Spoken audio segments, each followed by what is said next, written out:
बिस्मिल्लाहिर्रहमानिर्रहीम अस्सलामुअलैकुम।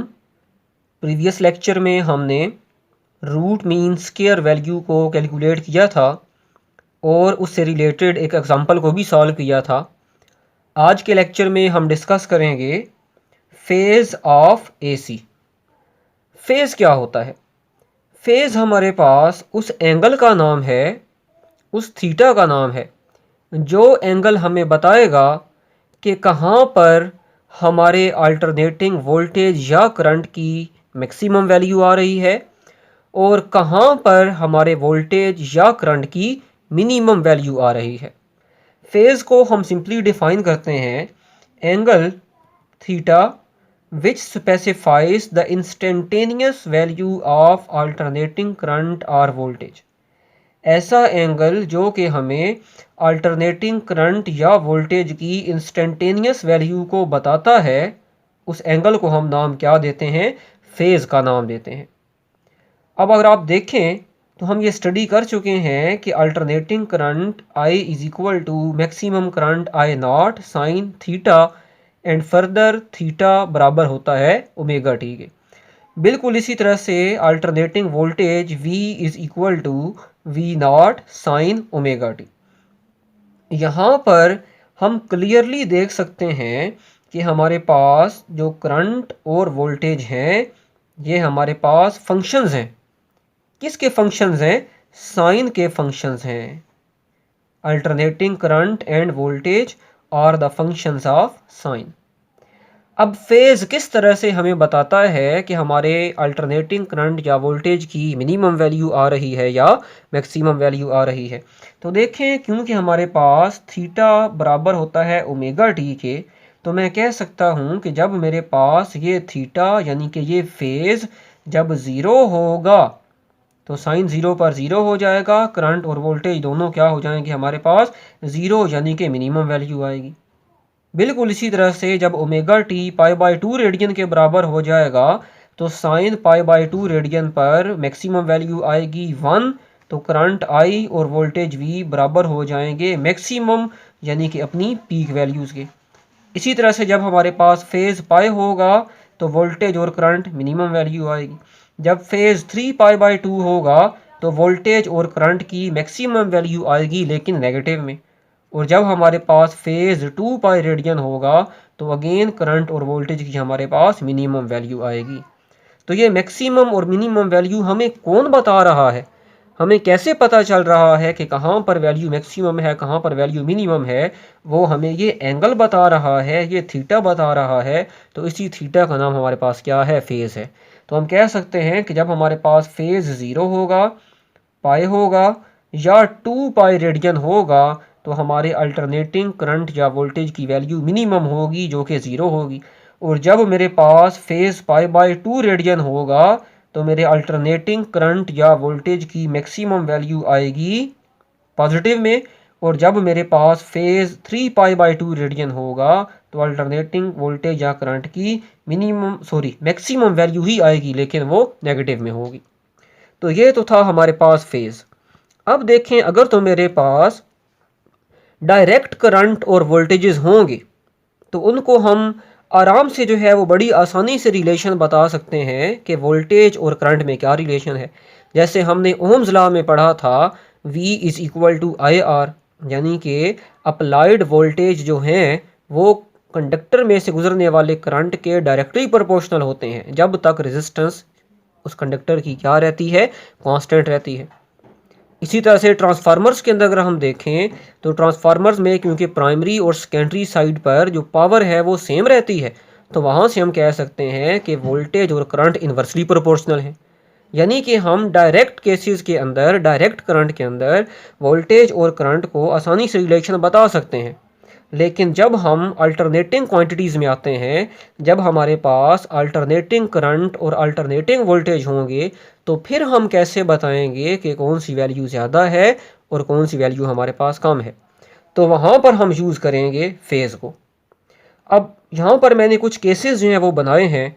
सबसे पहले हम देखते हैं कि अगर मेरे पास दो अल्टरनेटिंग क्वांटिटीज़ हों, जिनको मैंने यहाँ पर दो वेव्स के ज़रिए, दो साइनोसाइडल वेव्स के ज़रिए जो है वो शो करवाया हुआ है, तो अगर तो मेरे पास कुछ इस तरह की वेव्स होंगी, तो इस वेव्स के अंदर अगर आप देखेंगे तो इन दोनों वेव्स, जो कि एक रेड कलर की है जिसका एम्पलीट्यूड ज़्यादा है और एक पिंक कलर की है जिसका एम्पलीट्यूड कम है, तो अगर आप देखें यहाँ पर तो दोनों वेव्स की मैक्सिमम वैल्यू सेम फेज़ के ऊपर आ रही है π/2 रेडियन पर। दोनों वेव्स की मिनिमम वैल्यू यानी कि ज़ीरो वैल्यू आ रही है सेम फेज़ यानी कि पाई रेडियन के ऊपर। दोनों वेव्स की मैक्सिमम नेगेटिव वैल्यू आ रही है सेम फेज़ के ऊपर 3π/2 पर, और दोनों वेव्स की मिनिमम वैल्यू यानी कि ज़ीरो वैल्यू आ रही है सेम फेज़ यानी कि 2π के ऊपर। तो हम कह सकते हैं कि हमारे पास ये जो दोनों वेव्स हैं ये मेरे पास सेम फेज़ की हैं, यानी कि दोनों वेव्स की मैक्सिमम और मिनिमम वैल्यू जो है वो सेम एक फेज़ के ऊपर, एक ही फेज़ के ऊपर आ रही है। तो हम कह सकते हैं कि हमारे पास ये जो दोनों वेव्स हैं ये कैसी हैं, हमारे पास इन फेज़ हैं, दोनों में फेज़ का कोई डिफरेंस नहीं है। देखें ना यहाँ पर रेड मैक्सिमम वैल्यू π/2 पर, पिंक मैक्सिमम वैल्यू π/2 पर, तो दोनों क्योंकि मैक्सिमम वैल्यू π/2 पर ही आ रही है तो π/2 माइनस π/2 दोनों में फेज़ डिफरेंस क्या रहेगा, ज़ीरो रहेगा। Del phi is the phase difference. तो हम कहेंगे कि हमारी दोनों जो वेव्स हैं वो दोनों क्या हैं, इन फेज़ हैं। जब हम टॉपिक पढ़ेंगे एसी थ्रू रेजिस्टर तो वहाँ पर हमारे पास बिल्कुल इसी तरह की वेव फॉर्म्स जो हैं वो आएंगी, जहाँ पर हमारे पास वोल्टेज और करंट जो है वो दोनों इन फेज़ होंगे। अब यहाँ पर आप देखेंगे तो हमारे पास दो वेव्स हैं, लेकिन दोनों वेव्स इन फेज़ नहीं हैं, बल्कि ये कैसी हैं, हमारे पास आउट ऑफ फेज़ हैं। किस तरह से आउट ऑफ फेज़ हैं, ज़रा गौर से देखें कि ये मेरे पास जो रेड कलर की वेव आ रही है जिसको मैंने वेव नंबर 1 का नाम दिया है, इसके फेज़ आप आसानी से चेक कर सकते हैं कि रेड की minimum value 0 phase, maximum value π/2, minimum value pi, फिर आपके पास नेगेटिव मैक्सिमम 3π/2 और फिर मिनिमम 2π। लेकिन जो हमारे पास ये पिंक कलर की वेव आ रही है जिसको मैंने वेव नंबर 2 का नाम दिया हुआ है, अगर आप इसके फेजेस देखेंगे तो इसके फेजेस कैसे आ रहे हैं, देखें हमारी जो पिंक वेव है ये स्टार्ट हो रही है कहाँ से, जी हाँ बिल्कुल, ये वेव हमारी स्टार्ट हो रही है पाई से। कैसे पाई से स्टार्ट हो रही है, जैसे यहाँ पर देखें अगर आप इस पॉइंट के ऊपर रेड जो वेव है इसका फेज़ कितना है, पाई है। तो अगर मैं रेफरेंस लाइन यहाँ पर लगा दूँ, ये रेफरेंस लाइन अभी मेरी यहाँ पर है, अगर रेफरेंस लाइन यहाँ पर आ जाएगी यहाँ पर, तो अब देखें मेरे पास जैसे आपकी ये रेड वेव यहाँ से आ रही है और किधर से शुरू हो रही है, पाई से। बिल्कुल उसी तरह से अगर आप यहाँ पर देखेंगे तो पिंक वेव भी कहाँ से शुरू हो रही है, जी हाँ बिल्कुल पाई से ही शुरू हो रही है।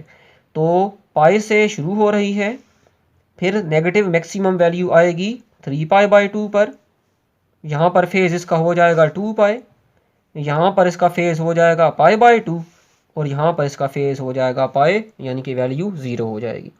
अब अगर आप यहाँ पर देखें तो मिसाल के तौर पर अगर मैं इस पॉइंट पर देखता हूँ तो इस पॉइंट पर रेड का फेज़ है 0 और इसी पॉइंट पर पिंक यानी कि जो वेव नंबर 2 है इसका फेज़ है पाई। तो किसका फेज़ ज़्यादा है, यहाँ पर पिंक वेव का फेज़ वेव नंबर 2 का फेज़ ज़्यादा है इस पॉइंट पर, जबकि वेव नंबर 2 का फेज़ जो है वो कम है। तो यहाँ पर फेज़ का डिफरेंस है, कितना डिफरेंस है, higher phase pi, smaller phase 0, pi minus 0, phase difference कितना हुआ हमारे पास, पाई रेडियन या 180 डिग्री। और सिर्फ इसी पॉइंट पर नहीं, अगर आप यहाँ पर चेक करें, यहाँ पर चेक करेंगे तो मेरे पास वेव नंबर 1 मैक्सिमम वैल्यू पर पहुँच रही है π/2, वेव नंबर 2 भी मैक्सिमम वैल्यू पर पहुँच रही है लेकिन नेगेटिव में 3π/2। तो 3π/2 minus π/2 phase difference is again 180 degree. यहाँ पर पहुँचेंगे तो रेड का फेज़ है 2π, पिंक का यहाँ पर फेज़ है पाई। तो फिर क्या हुआ हमारे पास 2π माइनस पाई, फिर हमारे पास कितना हुआ यहाँ पर फेज़ जो है वो डिफरेंस 2π माइनस पाई अगेन पाई। यहाँ पर आए तो हमने देखा कि हमारे पास जो रेड है इसका फेज़ है 3π/2 और यहाँ पर जो पिंक है इसका फेज़ है π/2। 3π/2 minus π/2 phase difference is again pi. तो जब हमारे पास दोनों वेव्स में फेज डिफरेंस 180 डिग्री होगा या पाई रेडियन के बराबर होगा तो हम कहेंगे कि हमारे पास ये दोनों वेव्स कैसी हैं, दोनों वेव्स हमारे पास आउट ऑफ फेज हैं।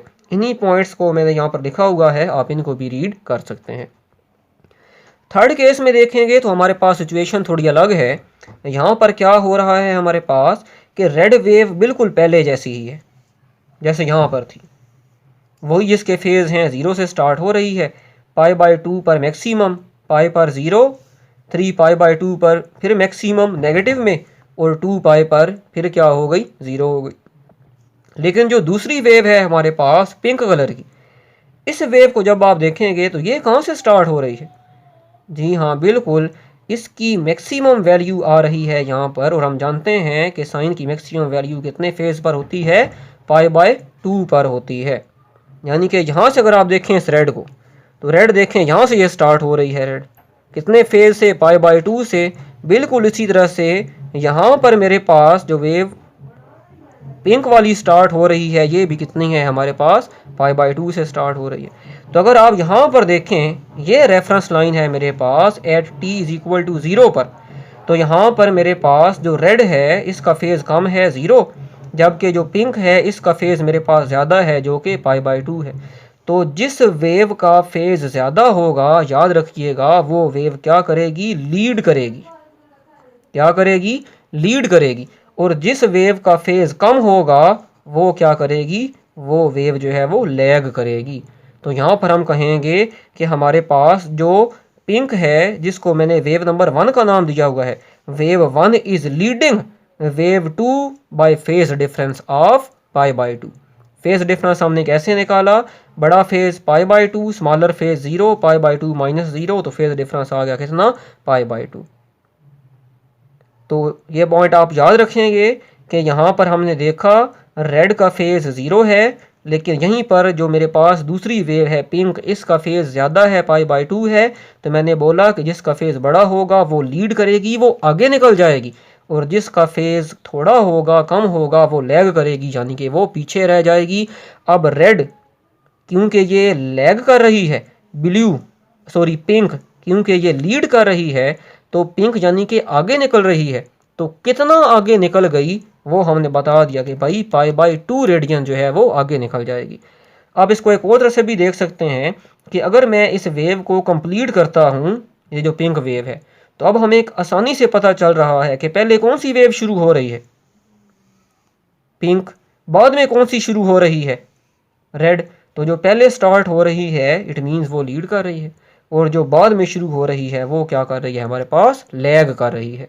आइए अब इसी से रिलेटेड हम एक और जो है वो ग्राफ देखते हैं, और उसमें भी हम चेक करते हैं कि कौन सी वेव हमारे पास लीड कर रही है और कौन सी वेव हमारे पास लैग कर रही है। अब इस डायग्राम में अगर आप देखेंगे तो इस डायग्राम में अगेन हमारे पास रेड बिल्कुल सेम पोजीशन पर है। ये रेड के फेज हमने लिखे हुए हैं 0 मिनिमम वैल्यू, मैक्सिमम वैल्यू π/2, पाई पर मिनिमम वैल्यू, 3π/2 पर मैक्सिमम नेगेटिव में, और 2π पर फिर मिनिमम वैल्यू। लेकिन अब जो दूसरी वेव है वो यहाँ से स्टार्ट हो रही है। अब हमने बताना है कि इनमें से कौन सी लीड कर रही है और कौन सी लैग कर रही है। सबसे पहले तो हम देखेंगे कि यहाँ पर जो पिंक वेव है मेरे पास, इस वेव का यहाँ पर फेज 3π/2 कैसे है। तो अगर आप यहाँ पर गौर से देखें तो ये वेव जो है वो शुरू हो रही है अपनी मैक्सिमम नेगेटिव वैल्यू से, और हम जानते हैं कि साइन की मैक्सिमम नेगेटिव वैल्यू 270 डिग्री यानी कि 3π/2 रेडियन पर होती है। जैसे मिसाल के तौर पर अगर मैं यहाँ तक इसको हाइड कर देता हूँ रेड को, तो रेड देखें अब यहाँ से जा रही है, इधर से शुरू हो रही है। कहाँ से शुरू हो रही है, 3π/2 से स्टार्ट हो रही है, मैक्सिमम नेगेटिव से, फिर इसी तरह से आगे चलती जाएगी और यहाँ पर पहुँचेगी। अब यहाँ पर जो फेज़ है, अब यहाँ पर हमें कन्फ्यूजन होती है कि यहाँ पर हम फेज़ को 2π रेडियन लिखेंगे या 0 लिखेंगे, क्योंकि साइन 360 यानी कि 2π पर भी 0 होता है और साइन 0 पर भी 0 ही होता है। तो देखें यहाँ पर क्योंकि मेरे पास वेव का ये वाला पोर्शन जो है वो पीछे है, ये वाला पोर्शन जो है वो नेगेटिव, आप समझ लें कि एक्स एक्सिस के नीचे है, नेगेटिव पोर्शन है। तो हम नेगेटिव पोर्शन से इस तरह से आगे जा रहे हैं, तो यहाँ पर जाकर हमारी वेव फिर से स्टार्ट होगी कितने एंगल से, 0 डिग्री से। यहाँ पर देखिए ना, अगर आप यहाँ पर अगर आप इसको हाइड कर दें नेगेटिव पोर्शन को, क्योंकि ये पोर्शन तो पीछे है, ये पोर्शन पीछे है, एक्स एक्सिस के नीचे है, नेगेटिव है। तो आगे जाकर हमारी वेव का यहाँ पर जो फेज़ है वो क्या होगा, अब 0 होगा। अब ये बिल्कुल ऐसे ही है यहाँ पर, जैसे हमारे पास ये रेड है यहाँ पर। तो यहाँ पर फेज़ 0, आगे π/2, फिर यहाँ पर पाई, फिर यहाँ पर 3π/2 और फिर यहाँ पर 2π। तो अब हमने देखा कि अगर मैं इस लाइन को अपनी रेफरेंस लाइन लेता हूँ, तो यहाँ पर देखें मैं कैसे चेक करूँगा, यहाँ पर मेरे पास 0 के ऊपर, क्योंकि वेव का फेज़, रेड का फेज़ 0 के ऊपर आ रहा है, पिंक का जो फेज़ है वो यहाँ पर कितना है, 3π/2। लेकिन ये 3π/2 क्योंकि एक्स एक्सिस के नीचे है, तो हम ये नहीं कह सकते कि ये फेज़ जो है वो बड़ा है और ये फेज़ छोटा है। इसलिए हम क्या करेंगे, हम यहाँ पर ये जो नेगेटिव वाला पोर्शन है इसको छोड़ देंगे, इसको हम छोड़ देंगे और यहाँ से हम स्टार्ट लेंगे, इस पोजीशन को हम अपनी रेफरेंस पोजीशन बनाएंगे और यहाँ पर हम देखेंगे कि हमारी पिंक का फेज़ 0 है और रेड का फेज़ कितना है, π/2। अब क्योंकि एक्स एक्सिस के ऊपर सारी वैल्यूज़ पॉजिटिव हैं, तो अब हम आसानी से देख सकते हैं कि 0 छोटा है जबकि π/2 जो है वो बड़ा है। तो क्योंकि रेड का फेज़ यहाँ पर ज़्यादा है, पिंक का फेज़ यहाँ पर 0 कम है, तो हम कहेंगे कि रेड जो है ये क्या कर रही है, लीड कर रही है, और हमारे पास जो पिंक है ये क्या कर रही है, लैग कर रही है। और कितने फेज़ डिफरेंस के साथ, अगेन π/2 -0, तो π/2 फेज़ डिफरेंस के साथ जो है वो लीड कर रही है रेड जो वेव है हमारे पास ये, और पिंक जो है ये लैग कर रही है कितने फेज़ डिफरेंस के साथ, π/2 रेडियन के साथ। इस पॉइंट पर अगर आप देखना चाहें तो फिर भी देख सकते हैं। इस पॉइंट के ऊपर देखा तो हमारे पास रेड जो है इसका फेज़ π है, पिंक का फेज़ π/2 है, π - π/2 फेज़ डिफरेंस इज अगेन π/2। यहाँ पर देखा 3π/2 - π फेज़ डिफरेंस इज अगेन π/2। यहाँ पर देखा 2π - 3π/2 फेज़ डिफरेंस इज अगेन π/2। तो जब भी आपने चेक करना है तो चेक करने का आसान तरीका यही है कि आप नेगेटिव जो पोर्शन होगा वेव का उसको छोड़ देंगे और एक्स एक्सिस के ऊपर देखेंगे कि अब किस वेव का फेज़ बड़ा है और उस पॉइंट पर किस वेव का फेज़ जो है वो छोटा है। जिसका फेज़ बड़ा होगा वो लीड करेगी और जिसका फेज़ छोटा होगा वो वेव क्या करेगी, लैग करेगी। नेक्स्ट लेक्चर में हम देखेंगे कि हम इन्हीं वेव्स को वेक्टर्स के ज़रिए यानी कि फेज़र वेक्टर्स से किस तरह से रिप्रेजेंट करवा सकते हैं। मिलते हैं नेक्स्ट लेक्चर में, तब तक के लिए अल्लाह हाफिज़।